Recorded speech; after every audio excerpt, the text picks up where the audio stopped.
Welcome to the Commodity Corner Plus podcast. My name is Mo Agostino, Chief Commodity Strategist with Farms.com Risk Management. Happy New Year to everyone. Hope you had a good holiday. It's our first podcast of 2026.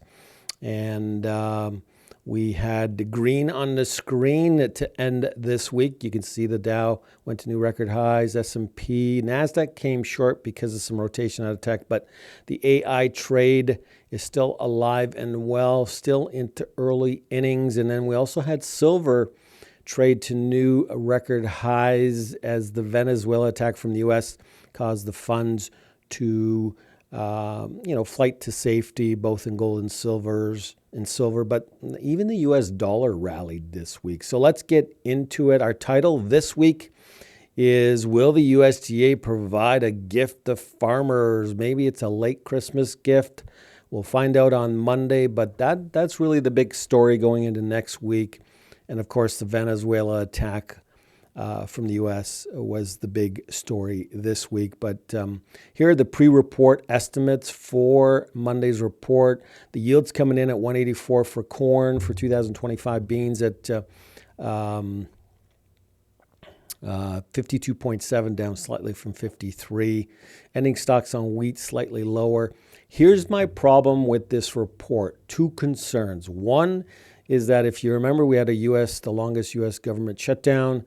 And during that shutdown, remember Elon Musk and Trump were trying to get rid of waste in Washington. And I've been told that the USDA staff is at 50% of normal. So how accurate can this report be? Number one. Number two, all the evidence, the farmers were telling us that it was lower than last year. Last year's corn crop was 179.3. So how can it come in at 184? I think the USDA has no clue what's going on. Why? Because we missed the October crop report because the government was shut down. That October crop report is all about the USDA harvesting corn and their plots, beans, weighing the corn and the pods. And I don't think they have any clue that the disease, southern rust, dry finish impacted the yield. So I think these yields come in inflated. I'd like to see a gift. I don't know if you're going to get it, but it's possible. Quarterly grain stocks report also out on Monday. These reports are all market moving. Corn could move this market. We need a friendly USDA report to get corn above 450. We need a bullish USDA report to get beans back above 11. We also have the winter wheat seedings report. So two surprises. One would be where the USDA comes in lower on the corn and soybean yield. I think the other surprise could be where the USDA does nothing with the U.S. soybean export pace, even though it's behind, but China's buying. And I think the last surprise could come in the all winter wheat acres U.S. If you want life in wheat futures, you need lower production, lower acres. The low end of the trade is down to 31. So you need a number below 31 for wheat to be bullish. Wheat on. And then we've got the global numbers all coming in higher than December, particularly wheat. So that doesn't help. And then we've got the South American numbers are all coming in a little bit higher. There really is no red flag for South America, although Argentina could come in a little bit lower. So the other big news this past week was Trump attacking the U.S. and capturing Maduro. There's three reasons why he did it. One was Maduro, he's corrupt. So you take out the leader, but you still got the same regime, government, socialist, corrupt government.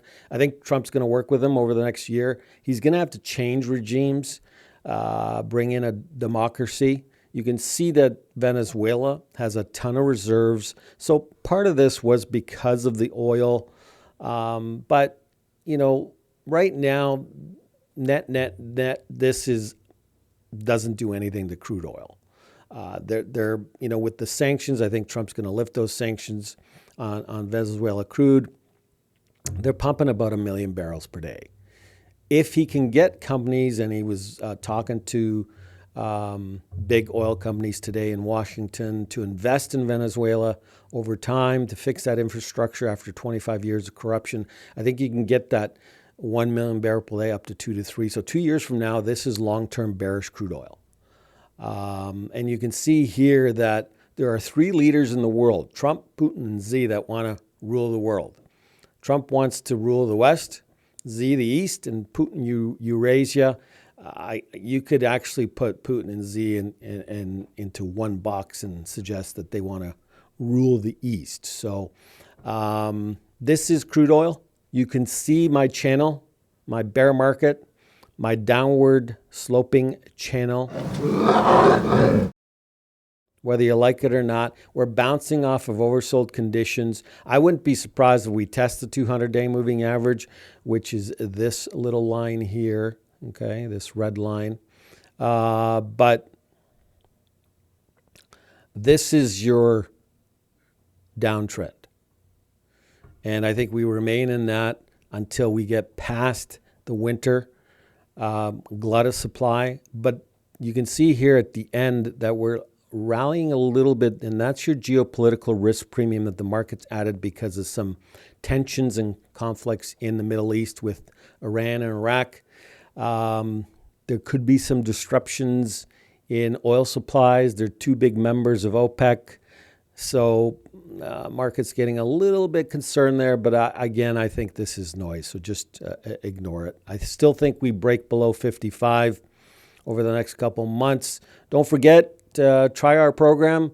We have an app. We have our daily email. We do this free podcast per week.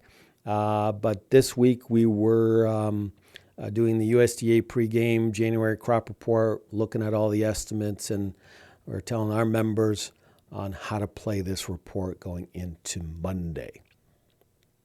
So try the program. Remember, we do monthly USDA webinars as well. So on Monday, our members can join us live and ask us questions, and we do a quick pre-report review and then look at what the USDA is doing, how the market's reacting, and then providing some summaries and outlooks. So take a look at that. Try the program. I don't think you'll be disappointed. We've been spot on for the last many months. Let's move on to cattle and screw worm. 2 more cases were confirmed, one in late December, December 27th, and one here early in January. I'll be honest with you.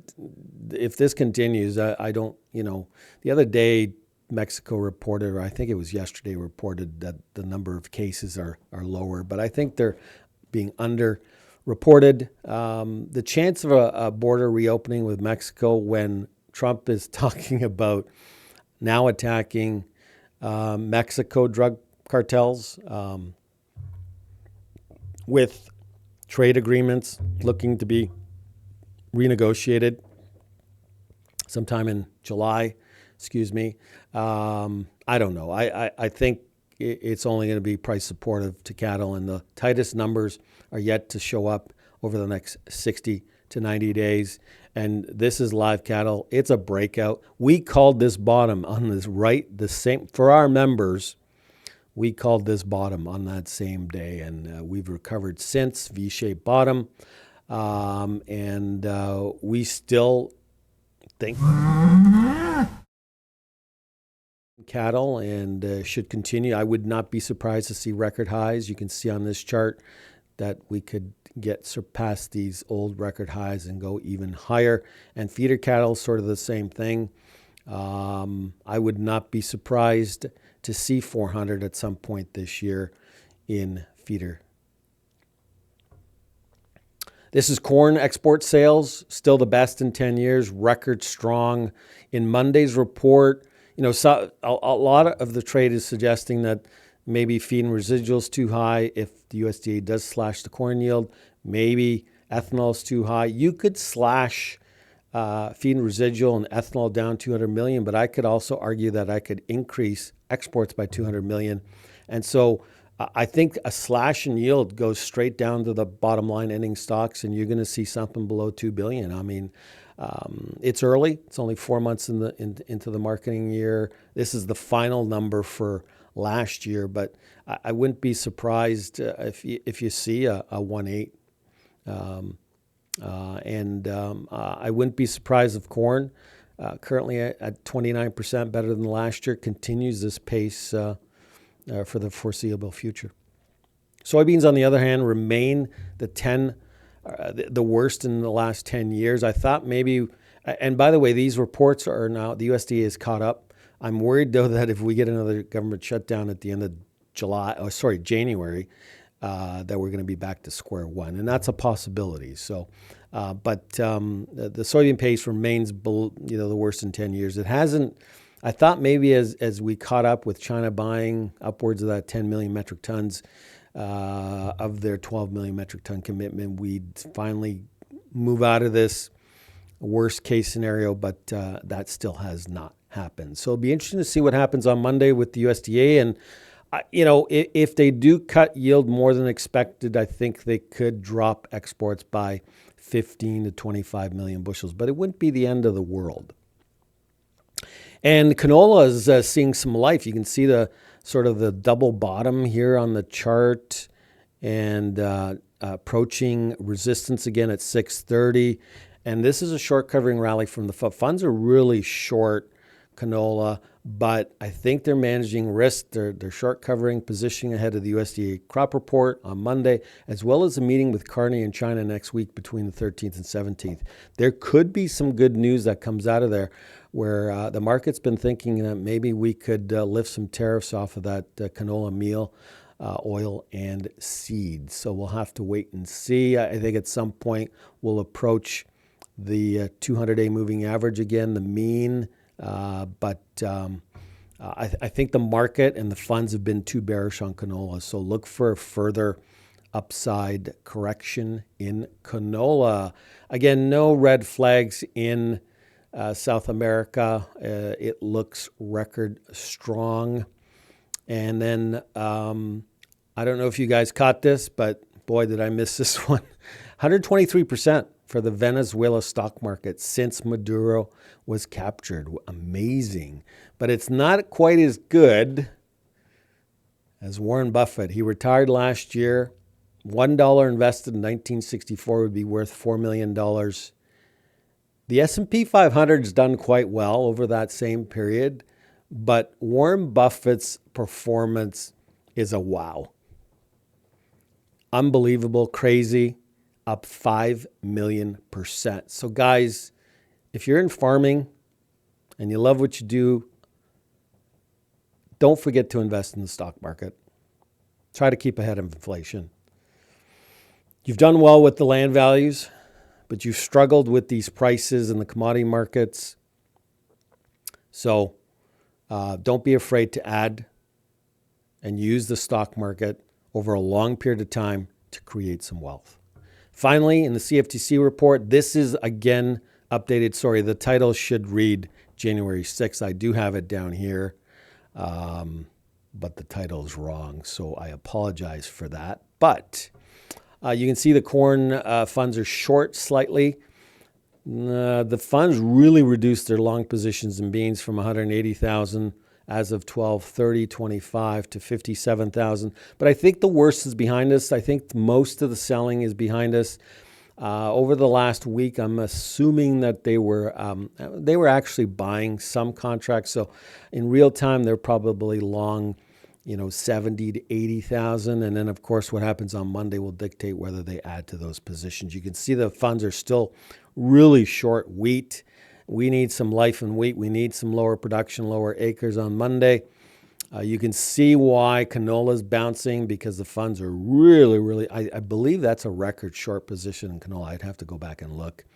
And then, of course, the funds are still long cattle, and they've lately been adding to those positions. Thanks for watching. Really appreciate it. We'll see you next Friday. Take care. Have a great weekend.